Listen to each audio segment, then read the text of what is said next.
Hey friends, I'm Sara Sach and welcome back to my crochet channel. Now today is Friday Fun Day, and so I've got something really fun and a little bit sentimental to share with you as our crochet project. So what I have here are some hanger covers that my mother-in-law made. This one's blue with this pretty flower, and this one is white and peach. It's really hard to see in this light. Let's see. There we go. That's a little better. Now these are a little bit worn. How they're sentimental is these were made 40 years ago. Now I had to change the hanger out on this one. This is the peach one. That is peach and white that my wedding dress hung on for many years. That's the only reason I know they're 40 years old, is because I got married 40 years ago this last December. My wedding colors were peach and white, of course. And so you can see she made this beautiful hanger. I'll show you these on the other camera in just a second. And then this is the blue one. Isn't that pretty? And these pretty little flowers. And this is what we're going to make today. And I decided to call the pattern Ernestine's hanger cover pattern. She showed me how to do these. There are some similar ones to this on the internet that I found, but not quite like hers. And so I want to show you her pattern that she did. My mother-in-law has since passed, of course. It's been about 6 years, I think, maybe a little longer, maybe 8 years. And she was very crafty. She crocheted, she taught me how to cross stitch, she knitted, she sewed, and so her and I had that in common. We both really loved, and I still love, of course, crafts. As a matter of fact, up through right before she passed away, she was crocheting lap blankets and donating those to nursing homes and older ladies. She was making prayer shawls for some of the older ladies in her church. So she stayed active with her crafts for a very long time, up until, weeks before she passed away. Well, that's why these are very sentimental to me, because she made these for me as wedding presents 40 years ago. But like I said, this blue hanger is the original one for this blue one. But what happened is when we moved from Colorado back to Oklahoma, I had my wedding dress still hanging on this hanger.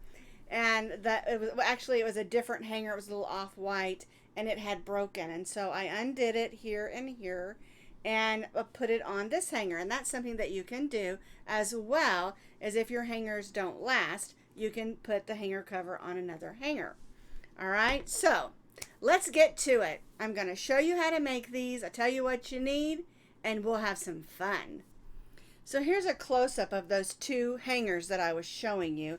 Here's the blue one, 2 tones of blue with this pretty flower.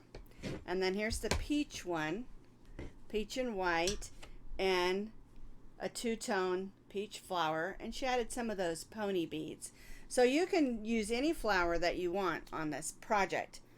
All right, just to get a close-up look of how they look. I know these look a little fuzzy because they're very old, but they have been stored in the closet, and so they held up really nicely. To make our hanger covers, you're going to need the 16-inch hangers. These are at Walmart, at the Dollar Tree, Dollar General, anywhere you go. Your basic plastic hanger is 16 inches. All right, now you're going to be making it into pieces. And so I've already made one in this pretty lavender, and I'm going to make the other side in this ivory. This is I Love This yarn. And I have used I Love This yarn from Hobby Lobby, acrylic yarn, medium weight, number 4 yarn. And you're going to need approximately 1.5 ounces of 2 different colors. And that's probably a little more yarn that you need. It's a good idea, if you want to get in your yarn stash and just come up with some pretty colors that look nice together. I think doing them in school colors or wedding colors or whatever that person's favorite color is fun also. Now, she did hers in 2 different colors, and so that's what I'm sticking with. But if you want to do it all in one color, you certainly can. All right, so it's 1.5 ounces of any medium weight number 4 yarn in 2 different colors for today's project. We're going to be stitching with our H hook, which is a 5.0 millimeter crochet hook, and then you need a needle for weaving in ends and a pair of scissors. Now, one thing I wanted to point out is that in finding her pattern for this that she had written down, I did not find the pattern for this particular flower. I'm going to be looking for it and possibly do that one next week if I can find it in the things. When she passed away, I was given a lot of her crochet things, books, and she wrote out a lot of her patterns, and so I'll see if I can find that and share that with you next week. So what we're going to do this week is we're going to use that spring flower that we've been using for a lot of our other projects and make a couple of those to put on there. I think it'd be really pretty to make one in each of the colors and put them together instead of just one flower. But you can use any flower crochet pattern or leave it off. It doesn't matter if you add the flower or not. It just gives it a little extra touch of fun. We're going to start similar to how a granny square is made. And so we'll begin with our slip knot and chain 5. We'll join this into a circle, so we'll put the tail of yarn over our hook and pull that through that loop. Snug that down, and then just tie that stay knot. Now, if you want to use the magic circle or another method of making a ring, you certainly can. We'll put our hook in, pull up a loop, and chain 3, which counts as our first double crochet. Then we'll stitch 2 more double crochets.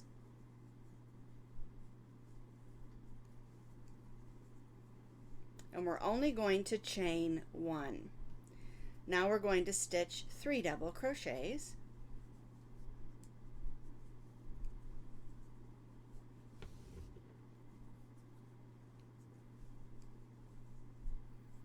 And chain 1. 3 double crochets, 1, 2, 3, and chain 1. And we'll do this one more time. So we have 4 sets of 3 double crochets, chain 1. And you'll notice that I have stitched over that tail of yarn, and that's so we can close this hole up. All right, so we have 1, 2, 3, 4 sets of 3 double crochets, chain 1. We're going to join to that chain 3 with a slip stitch. We're going to slip stitch in that next 2 double crochets. Then we'll go in that chain 1 space with a slip stitch and chain 3. All right, now we're going to turn this over. We're going to pull that yarn because we want to go ahead and close that hole up. And we'll take our needle and go ahead and weave this in. Sometimes I go ahead and weave them in, sometimes I don't. It depends on how easy it is to get to the center when I'm finished with the project. And because this is going to be closed up, and you'll see that as we go, I like to go ahead and weave this in now. All right. There we go. So for row 1, we have 4 sets of 3 double crochets, chain 1. We joined to our chain 3, we slip stitched to the chain 1 space and chained 3. For row 2, our chain 3 counts as a double crochet, and we're going to stitch 2 more double crochets in this chain 1 space. And chain 1, and then 3 more double crochets in this same chain 1 space. 1, 2, and 3. Now we're not going to chain 1 here. We're going to go right over to the next chain 1 space and stitch 3 double crochets.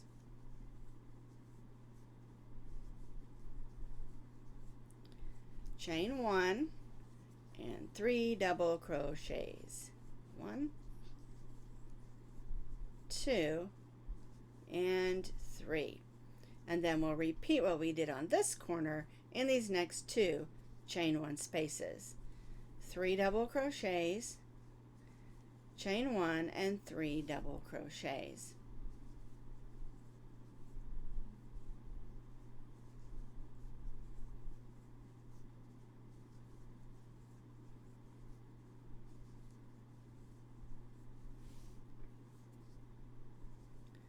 All right, on my last corner, there we go. 1, 2, 3, chain 1,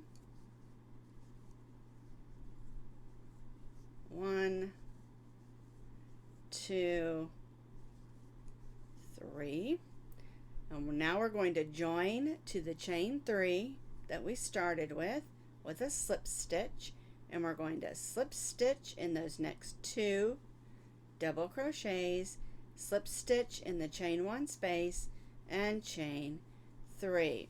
So you can see these first 2 rows are similar to a granny square. Now on row 3 is where things begin to change in order to form this particular shape. Okay, so in this first corner we're going to do it exactly the same. Our chain 3 counts as 1, and we're going to stitch 2 more double crochets, chain 1, and 3 double crochets.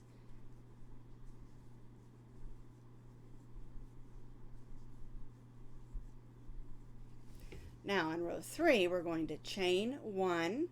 Now we'll move to the next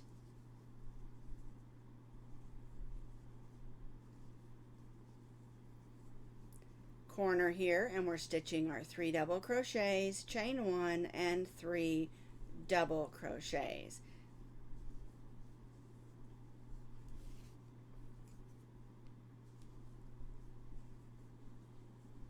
All right, now we're going to chain 2. 1, 2. We'll skip these side chain 1 spaces and go right to the next corner and stitch 3 double crochets. 1, 2, 3, chain 1, and 3 double crochets. 1, 2, 3. We're going to chain 1, skip this side and go right to the next corner and stitch that corner, and you'll notice it's curling up on me a little. That's what it's supposed to do. All right, so 1, 2, and 3 double crochets, chain 1, and 3 double crochets.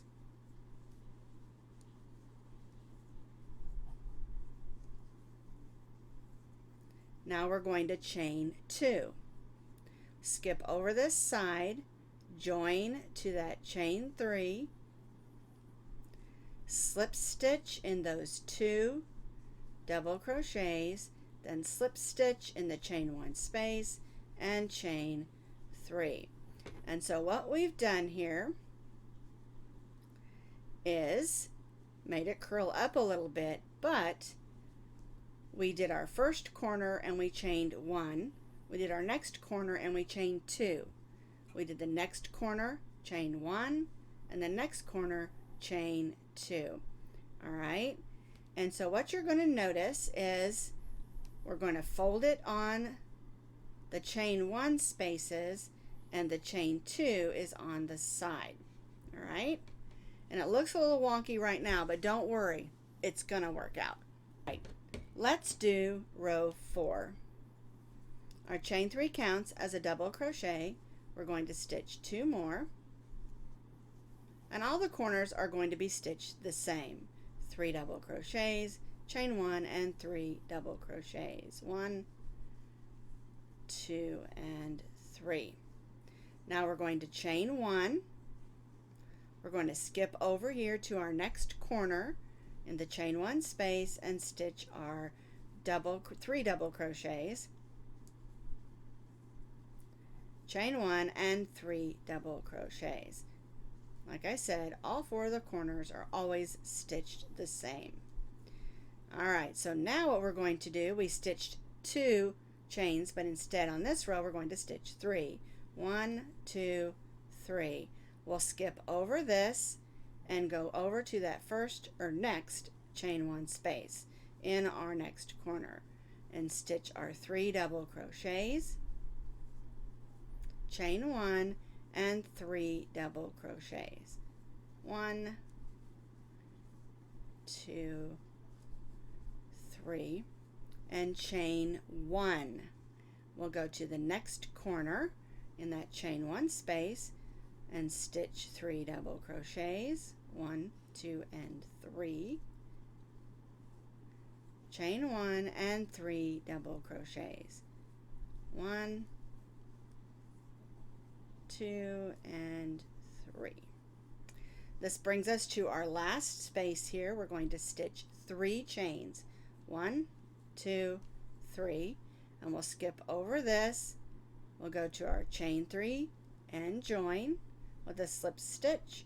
We'll slip stitch in those 2 double crochets and slip stitch in the chain 1 space and chain 3.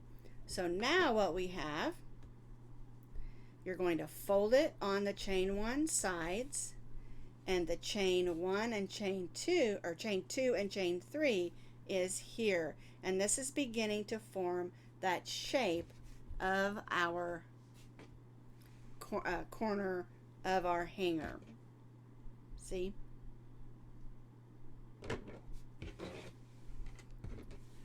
And the way this is going to grow is you'll have chain 1 here, and then each row you're going to be increasing by 1 chain on these 2 sides as we work up the side of the hanger. All right? But that's the way that row 4 should look. Let's do row 5. So again, our chain 3 counts as our first double crochet. We'll stitch 2 more, chain 1 and 3 double crochets, 1, 2, and 3. We'll chain 1, we'll skip over here to the chain 1 space of the next corner and stitch our 3 double crochets, chain 1 and 3 double crochets,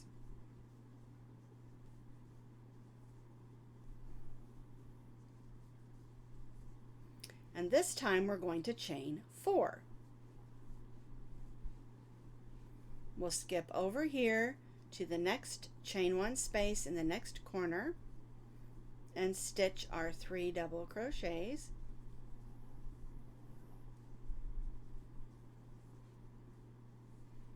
chain 1 and 3 double crochets, 1, 2, and 3, and see how we have 2, 3, and 4 chains there. All right, so here's our next corner. We're just going to chain 1, go to the chain 1 space of the next corner, 1, 2, 3, chain 1 and 3 double crochets, 1, 2, and 3. Now we're going to chain 4, 1, 2, 3, 4. We'll come over here to our chain 3, join with the slip stitch in those next 2 double crochets, slip stitch in the chain 1 space, and chain 3.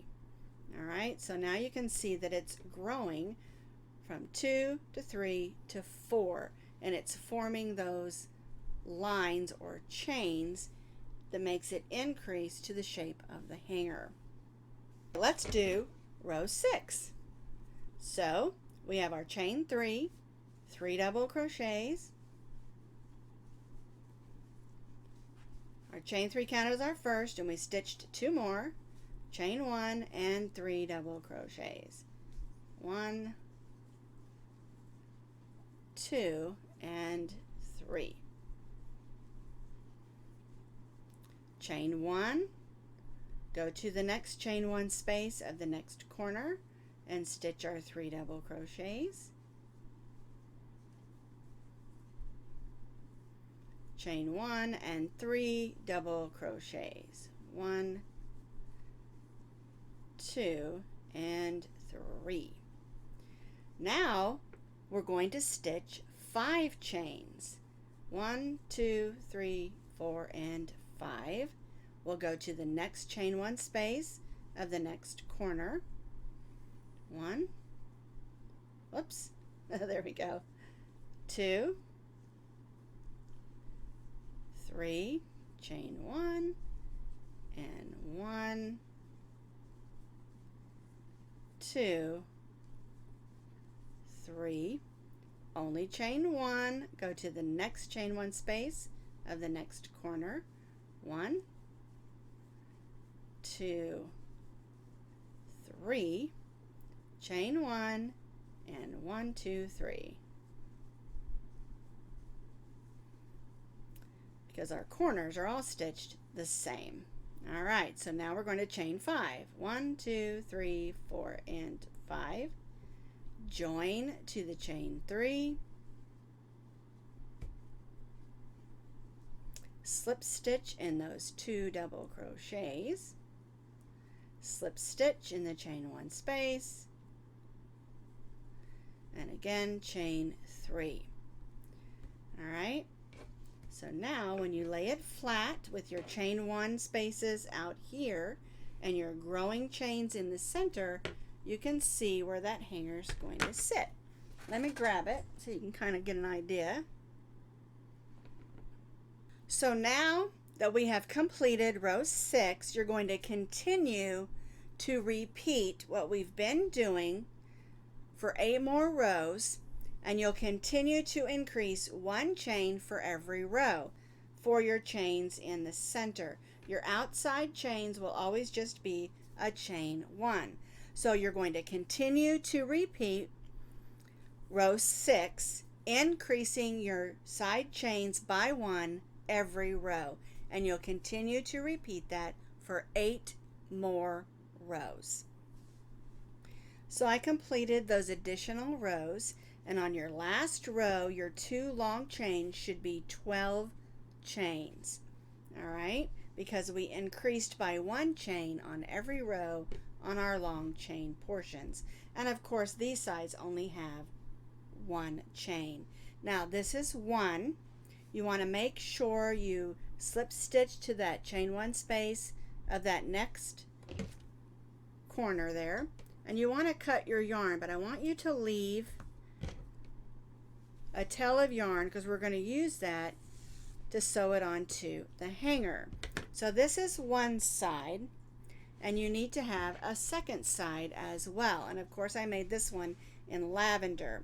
And what you're going to do, here's your hanger.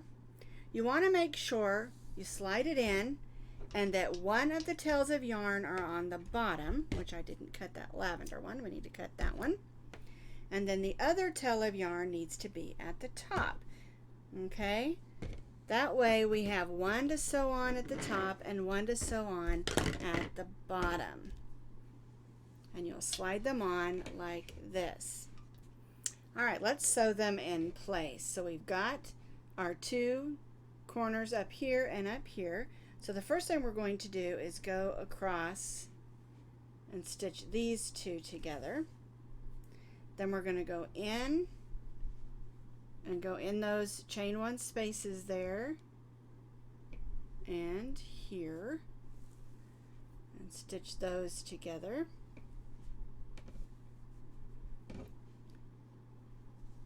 Tail of yarn there. There we go. All right, and then what I do is I go through here to the back, then I'll go in that chain 1 space here and go to the front and just make a couple of loops, and that's going to keep that in place. Now if your hanger breaks, you can always cut this string here, and how we'll do it down here, and put it on another hanger. Now you need to decide which way you want the front to be. This is my front, so I'm going to go to the back and make sure that's securely tied on. And this is what I do. Make that loop here and then make a tie. I don't want that coming off, but I can clip those strings, like I said, if my hanger breaks and I need to make a new, put it on a new hanger. All right, and we're just going to do the same thing down here at the bottom.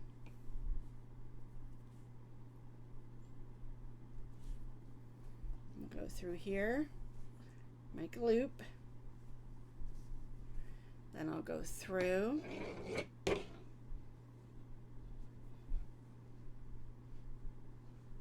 chain one space. There we go. I'm going to turn it this way. All right, and then we'll just go through to the back and to the front, making those loops so it stays securely on our hair.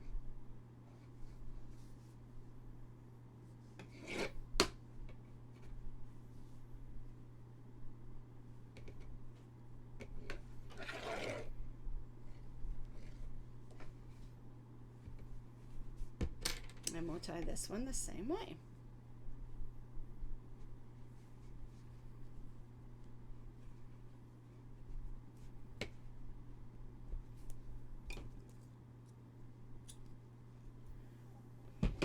So now Ernestine's covered hanger is complete, but we want to add some pretty flowers. So we're going to do some of those spring flowers that we've done on some of our other projects. All right, let's make one of those spring flowers real quick. You start with your slip knot,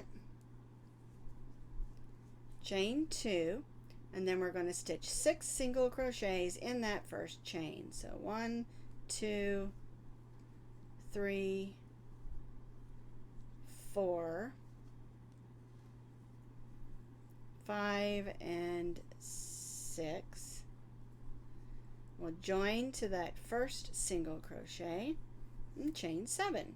1, 2, 3, 4, 5, 6, 7. Then we'll slip stitch in the next single crochet and chain 7. And we'll do that again. Slip stitch in the next single crochet and chain 7.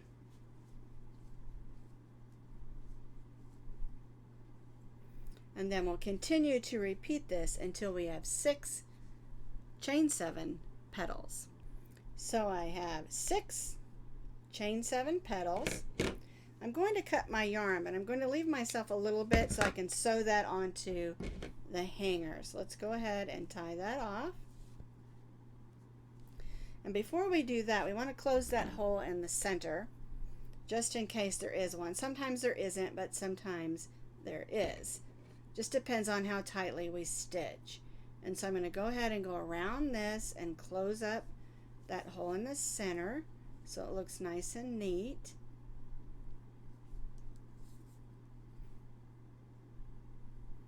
Just weave that in.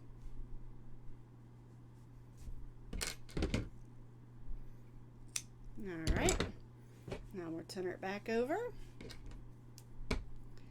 Thread this needle onto this side and just go in here so that it's in the center like that.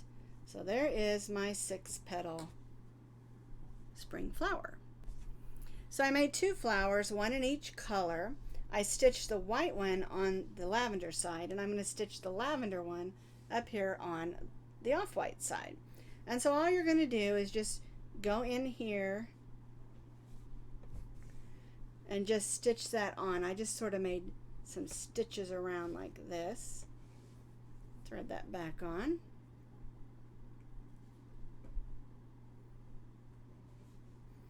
Because I just want to sew the center down. I don't want to sew the petals down.